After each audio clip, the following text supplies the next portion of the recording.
merch! Just a reminder, Seamstress of Arms is selling auxiliary bandanas on her Etsy. Renault. Shop Envy.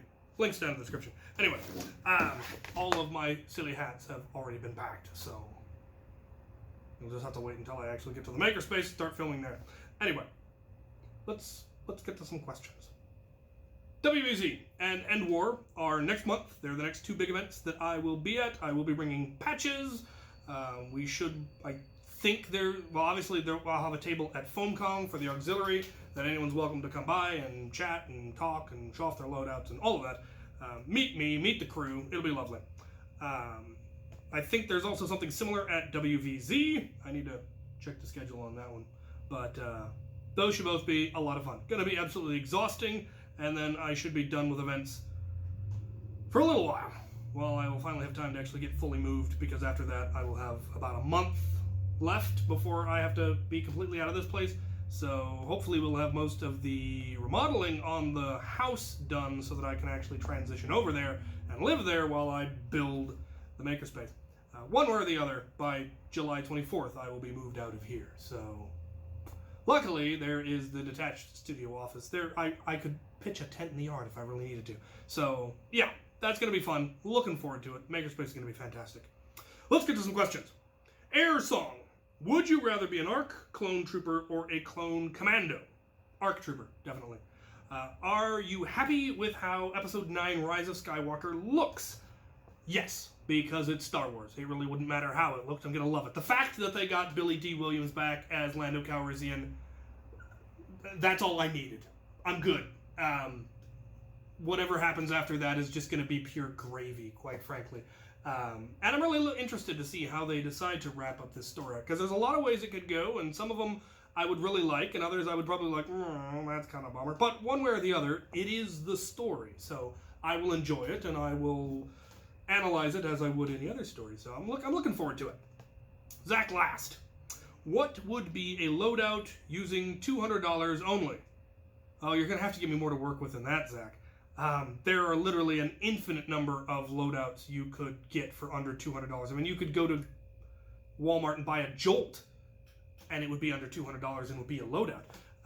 You're going to have to give me some idea of what you're planning to use it for, what you're hoping to get out of it. Are you looking for competitive NIC level 5v5? Are you looking for public Nerf war that's all stock only? Are you looking for HVZ? Are you looking for End War?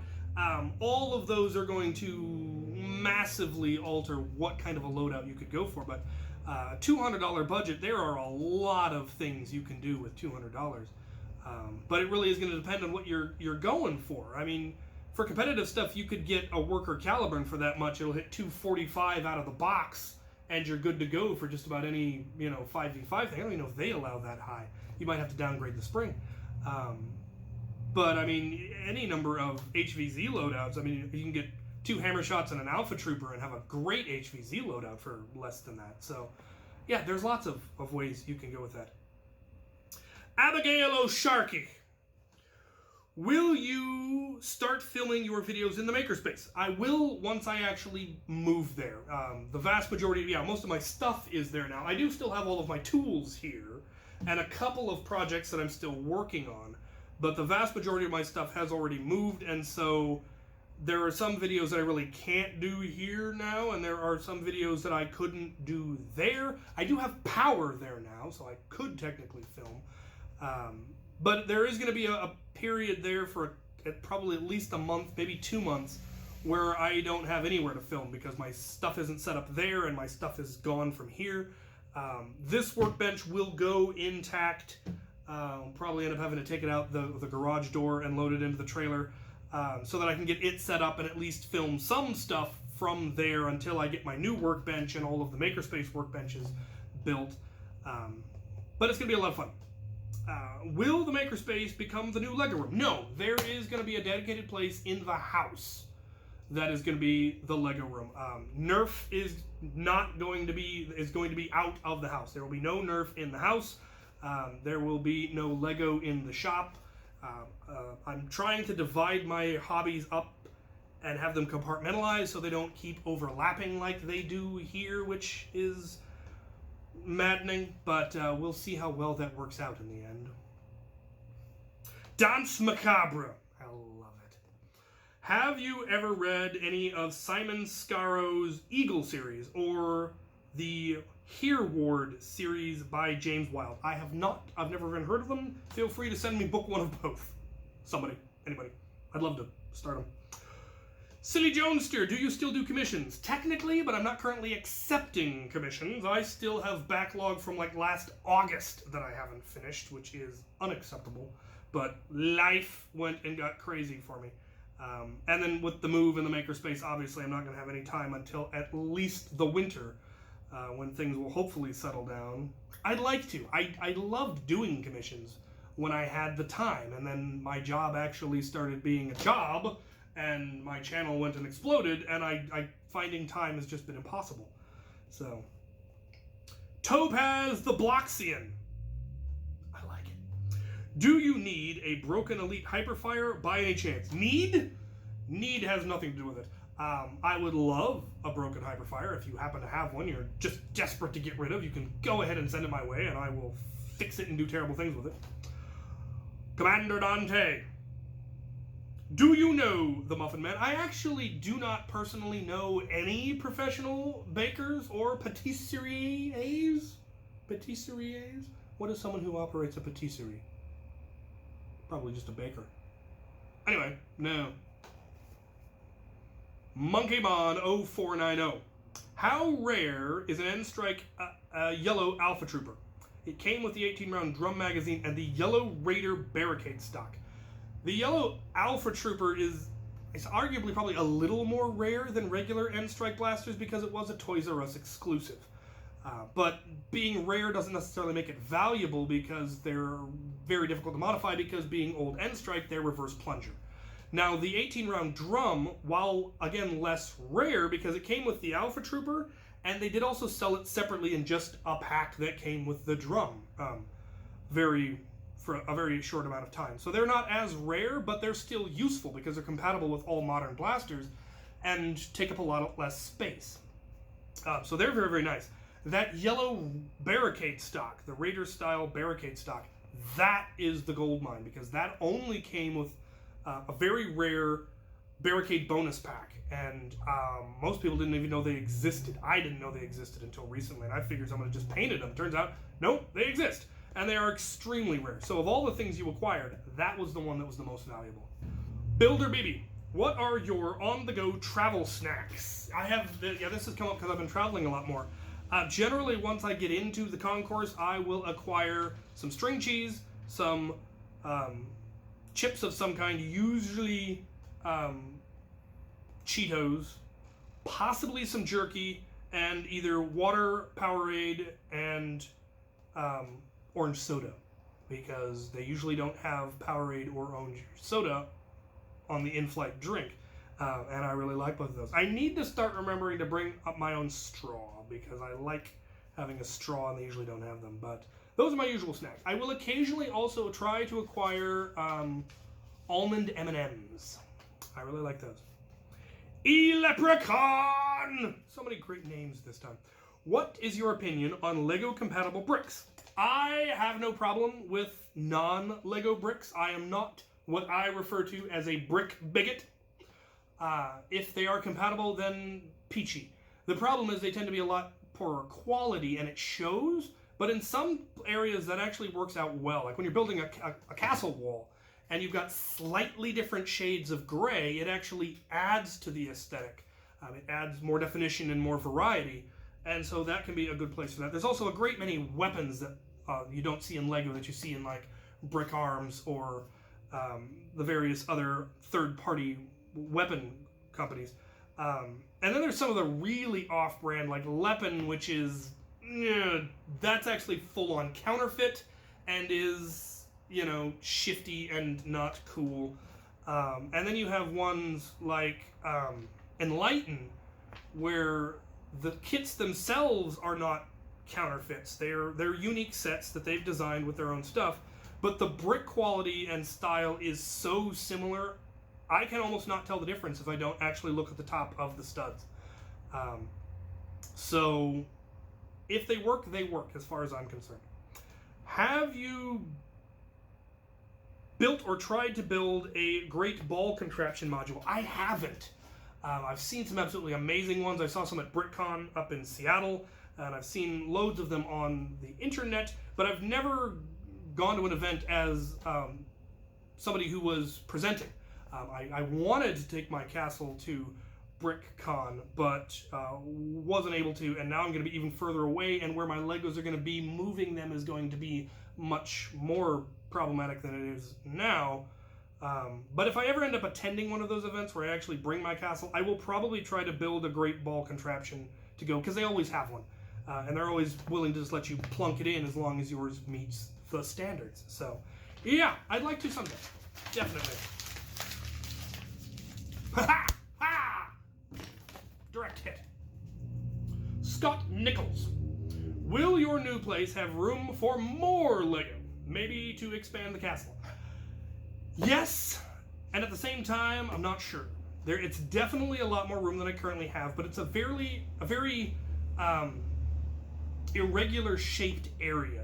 It's basically 2 rooms that are divided, and I don't think I could tear down the divider, though I may actually look into that, but it's probably load bearing. And I don't know if either room is going to have enough space for me to be able to expand the castle. One side might be, and if it is, I definitely will. I'd like to get the full 4 foot by 8 foot, and actually I'd like to go a little bit wider than 4 feet, so that I can even out the build. And I might be able to do that just by shifting it slightly to one side or the other. But I'd like to get the additional 4 feet so I can get that dwarf mountain and that elf forest built. But if not, I will stick with the size I've got, and I will just build those as separate modules on their own tables or something. But there is a lot more room, so I'll be able to spread things out. Like, I don't need to have all of the bricks in one place, I just need to have them stored so that I can get to them. And there's definitely some options that I will have for that. So we will see. R.J. Radinsky.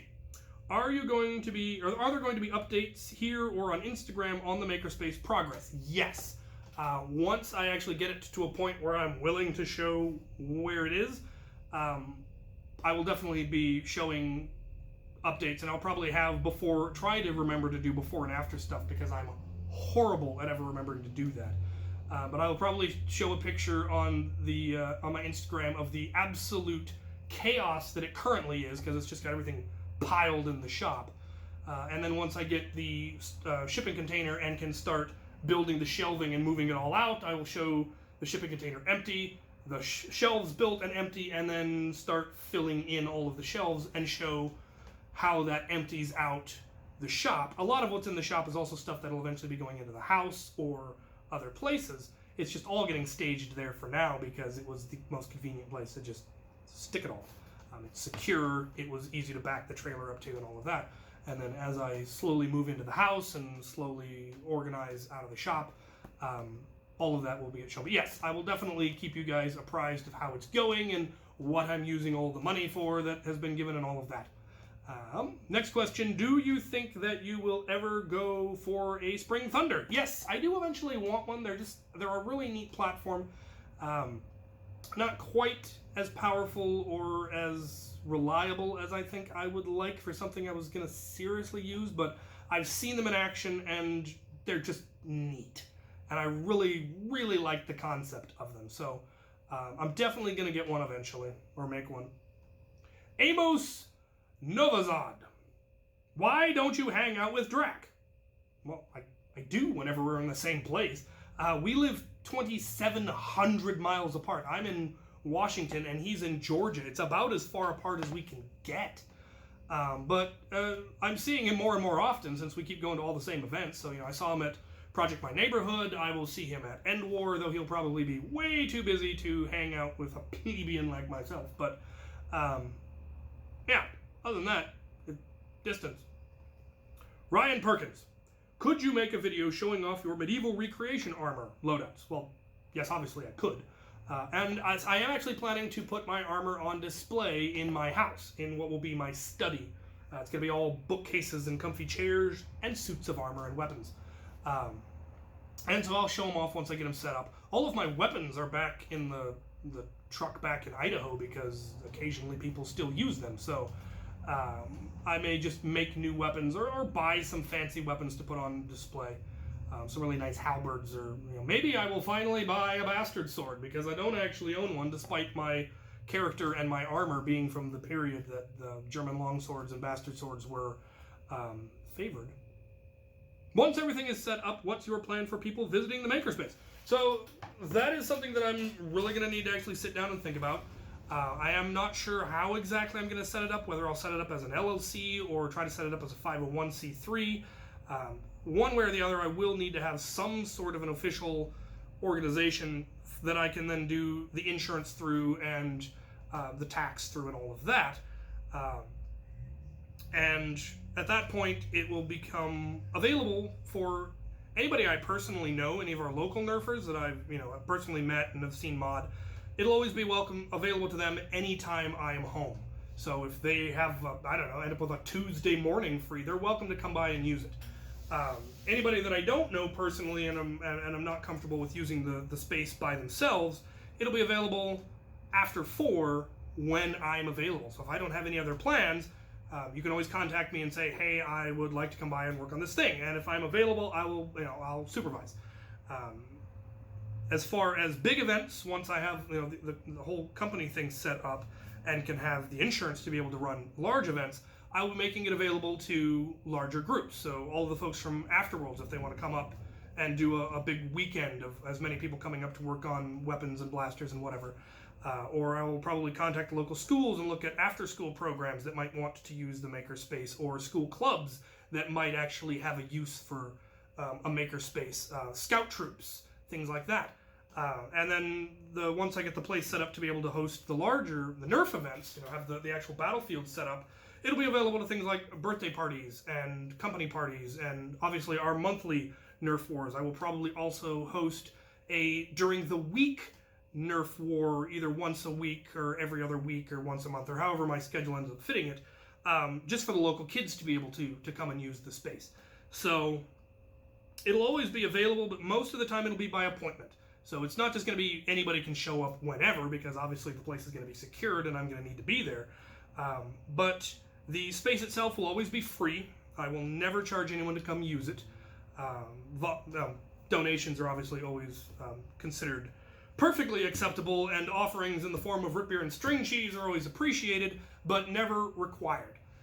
And for a lot of it, using the tools will always be free for your first couple of builds. Even some of the materials will be provided.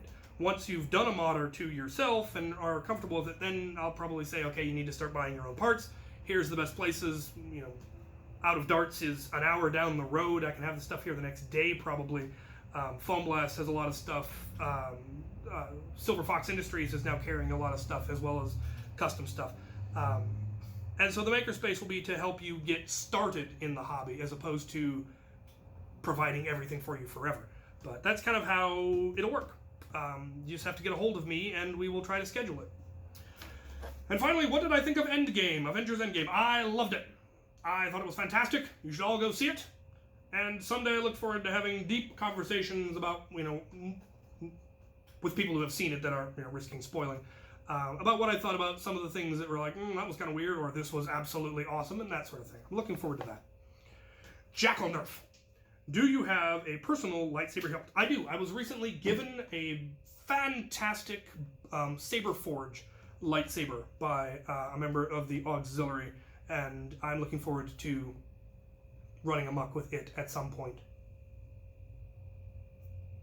Royal Skull Gaming. Have you tried playing Borderlands 2 VR? No. VR makes me even more motion sick than usual things. Plus, I don't like first-person shooters anyway. Riku Dark Wielder. I plan on getting out of the Army next year and wish to try to get a job in IT support. What certifications or the like would you recommend for this venture? I'm currently looking to renew my A+, and looking at finally getting my Net+ and Sec+ as well.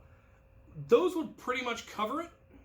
Obviously, having a bachelor's degree in computer science helps, but isn't really necessary for IT support. It just looks shiny on the resume. having military experience also looks super shiny. So getting those 3 are really the most important. There are also brand-specific certifications that you may or may not be able to get. Generally, once you actually are working for a company, whichever brand of computer they use, whether it be HP or Dell or whatever, will then have some way for you, hopefully, ideally have some way for you to get that specific brand certification. So when I was a contractor for Dell, when I was working at Ascension Health, they allowed me to get my DCSE, which allowed me to then do warranty return stuff, which was very, very valuable for the company. So that's something that you want to look into when you're applying for places. Find out what brand of computer they use, because a lot of IT support can be brand specific. If they have a lot of proprietary stuff, or if they have the option for warranty support, if you have a way of becoming more familiar with their particular brand of computer, or whatever operating system they use, whether they're Apple or PC, or rather Apple or Windows or Linux of some variety, that's definitely worth looking into. Henry Myers, have you tried any of the 3D printed chainmails that are out there? There are lots of interesting weaves that are only possible with 3D printing. I didn't know that was even a thing. That had never even occurred to me to look into. Links? Send me some links. Like 2 pictures of links. That sounds awesome. Daniel Basile. I'm pronouncing it Basile, and there's nothing you can do about it. Is the new MakerSpace closer or further away from the following nerfers? Luke, out of darts, closer. Walcom, much closer. Brett, closer. Luchathor, further away. Nerf Curator, further away. Ha! Ha! 2 in a row. Sweet. All right. Well, I have very little actual packages, which is good because I don't have to move more stuff. But I do have a letter, and I've got the loot that I got at Project My Neighborhood. And eventually I will actually show off the footage from Project My Neighborhood. But for now, we'll look at the loot. All right. Well, like I said, we have a letter and then swag from Project My Neighborhood. So I will go over the letter first, of course. Dear Captain Xavier, I have a problem. I'm 13 and I have a whole bunch of Nerf blasters, modified and unmodified. My problem is that here in Boise, there are no Nerf clubs or groups that I know of. All I have here is a place called Nerfed, which is an indoor Nerf arena. It's tons of fun, but the problem is it's not refereed very well and it's indoors, so I can't use stuff like my Caliburn, and also you have to pay a lot. My question to you is, what should I do? Should I quit Nerf and start Airsoft because we have big milsim groups here that gets together every week, or should I try to start a Nerf group, and if so, how? I would love to have a Nerf group here because there's plenty of places to go. Big parks and forests is not that far away. Well, obviously, I would recommend starting a Nerf group. I actually have a whole video on how to do that. You should check out my channel and search for starting a Nerf club, I think is what it's called. It's one of my, I think it's either Monday Mod Tips or Captain's Commentaries, one of those 2. But yeah, I have a whole video on and I break it down on the most important thing is actually the location. So the fact that that's already pretty much covered is the biggest issue you have to deal with. After that, it's getting people interested. And if a company like Nerfed is able to stay in business, there is clearly enough interest. And Boise is a large enough area. There are people. You just need to find each other and start organizing it. So yeah, watch my video on how to start that. You can also, I mean, if you really want to get into the serious milsim stuff, Airsoft is the way to go. I have nothing really against Airsoft as a concept. It's got its problems just like Nerf has its problems, but it can do things that you really can't do in Nerf, and the serious milsim is what it can do that we really don't. It's not that we couldn't, it's that we choose not to. We got into Nerf because we didn't want to do that, because we wanted an option that wasn't that. I know people who do both. And a lot of us, yeah, we put on all the heavy gear and all of that, but then we're still running around with a Nerf gun trying to tag zombies. So there's no reason you can't do both other than cost. Airsoft is expensive. Nerf can be expensive. So trying to run both hobbies, I can understand why you'd want to pick one or the other. I would recommend Nerf, quite frankly. In the long run, there is just so much more fun that I've had with Nerf that I never had with Airsoft. And I enjoy the silliness of it, and I like that little kids can play and that we can do it in public places and all of that. So that's my recommendation. Watch my video on how to start a Nerf club. And check out Facebook. That is generally where the clubs organize. If there is a group in Boise, there's almost definitely a Facebook group. If not, you should start one. I think you can get a Facebook at 13. I think that's the minimum age. I could be wrong. If not, don't do it. But you can also look into like the local LARP groups. There's almost definitely a local Belagarth or Ampguard, and they're the types that may also be interested in Nerf. Especially if you allow melee in your Nerf wars, then it's a foot in the door for them. So look into that. Speaking of the forest, it would be very cool if somebody made biodegradable Nerf darts. Then you wouldn't have to worry about leaving foam and plastic all around the forest, killing animals and doing bad stuff. Do you know of anyone who would be willing and can make something like this? I think it's something I believe the Nerf community would benefit from. Definitely we could, actually. And I'm asking you all this because I heard you're from Idaho and thought you might care more about my problems. Well, I am in fact from Idaho. I was born in Cottonwood and went to the University of Idaho. My brother currently lives in Boise. So, the next time I visit him, there may be a chance I could be able to attend an event if you finally get one organized. Yeah, biodegradable. I don't know of anyone who would have the ability to design a biodegradable Nerf dart. The biggest problem is going to be the heads. What do we make the heads out of that's biodegradable but still safe? But making a biodegradable foam, that I'm pretty sure already exists. The trick is, of course, it's going to be expensive. How do we make sure that it's compatible with all of our stuff? But it's definitely something that if somebody had the ability to even consider to look into that, it would be a big benefit, because a lot of times the reason that we're denied access to locations is that they're afraid we're going to leave a lot of darts around and that's going to make a mess. That's the same reason why paintball and airsoft isn't allowed in some places, but they do have biodegradable paintball and airsoft. So there are things that they can do that we can't do, and then things that we can do that they can't do. And again, the hobbies are different. So yeah, we should look into that. All right, let's take a look at the Boodle. One of the things I was given was this. It was a bunch of minifigure keychains. We've got a bunch of Chima, and then the Hulk, and the Green Lantern. And they're very cool. I have a Darth Vader keychain already. All their hands are broken. Do the hands come off? They do, so I can replace them, hopefully. Okay. Anyway, yeah, that's really cool. I will probably use them to decorate things. I actually had one hanging off my blaster at Project My Neighborhood when they gave me this. I had Green Lantern hanging off my Alpha Trooper all day, so that was neat. I dig it. I will probably put keys on them and then make one of those wall hanging things where you put your minifig on it that has your keychain, because that will be cool. Very cool. Thank you. Thank you for that. Bangarang and all that jazz. Alright, I also finally got myself an X-Strike patch, because Foam Blast was there, and I was able to personally give them grief over the fact that I still didn't have an X-Strike patch. There were people who showed up to the event and showed me their X-Strike patches, and I gave Foam Blast a sideways glance. Well, yeah, it would sure be nice if I had one of those. And they're like, wait, you don't have one? Didn't we send him one? I could have sworn we sent him one. Like, whether you sent him or not, I didn't get him. So, yeah. So they snagged one, and they gave it to me. And they're absolutely gorgeous. They came out so beautiful. So you should definitely get yourself some. Foam Blast sells them. They're lovely. And apparently, I get a cut of the proceeds, which will go to the Makerspace. Hooray! So those are cool. Merch. All right, and last but not least, more Lego. I was given this Lego set. I had to take it out of the box because I could not fit it. Oh wait, no, there's more. There was this. This was given to, I don't know if it was given to everybody. I think it was given to the first however many people, but it's a Kronos slide top, so that you can put instead of a T-pole, if you don't want to go with a T-pole, this goes on the top of your Kronos slide to make it easier to prime when you have a heavier spring load, and still has sights, so that's pretty cool.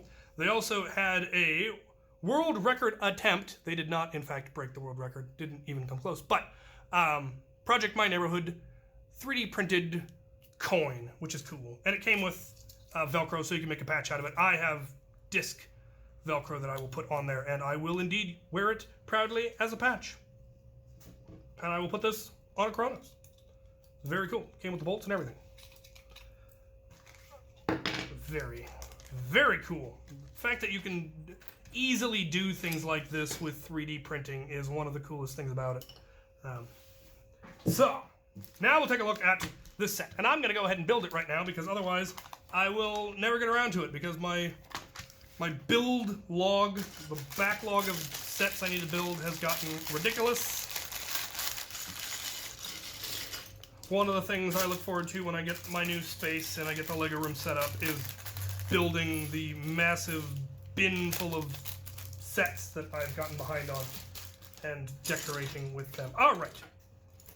So first and foremost, we build the Mini.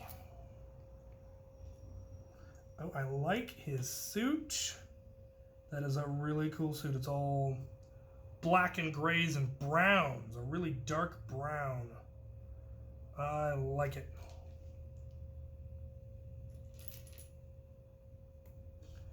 And he is armed with ninja stars. Aha! I like it. I like the harness look of it. Because it's a flying thing, so it makes sense.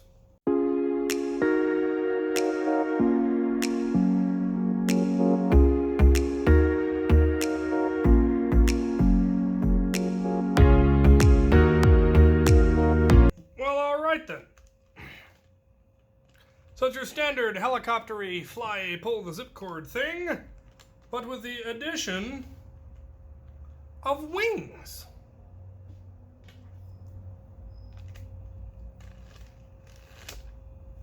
The usual plethora of spare parts, of course.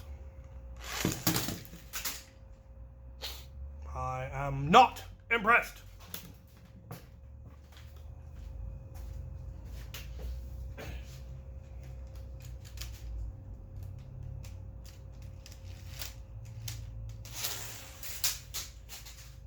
Better.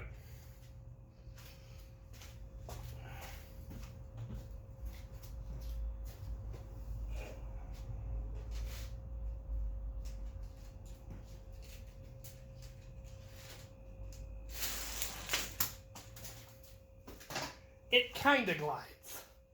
Kinda. Not really. Depends if we just try to go straight up.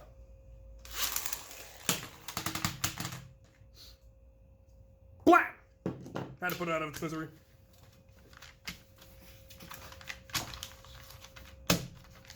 Well, that, I like it. I especially like, of course, it's in my colors, which is just neat. I really like the look of that ninja. And I love that Ninjago has all the action features, the flying things, and lots of action features in all of their sets, and that's really cool. And I really actually like that stand. That's pretty cool. Kind of gives you the angle you're supposed to pull it at, too. I like that. Very, very cool. All right. Well, thank you, as always, for all of the awesome stuff. I am now going to actually head to the Makerspace and work on more demo for the remodeling, as well as some organizing in the shop. I'm gonna toy with the idea of moving all of the stuff that'll eventually go into the house into a different location, so that it'll be easier to move around in the shop for now. And I may try to fire up the lawnmower that they left and see if I can make it work. So, if you want to have questions you'd like answered, put them in the comments of this video, and I will answer them possibly in 2 weeks. I think I will still be here 2 weeks, and then the 2 weeks after that I will be in Georgia. So yeah, things are gonna get crazy. Don't be surprised if my videos become a little more sporadic. Thank you for watching.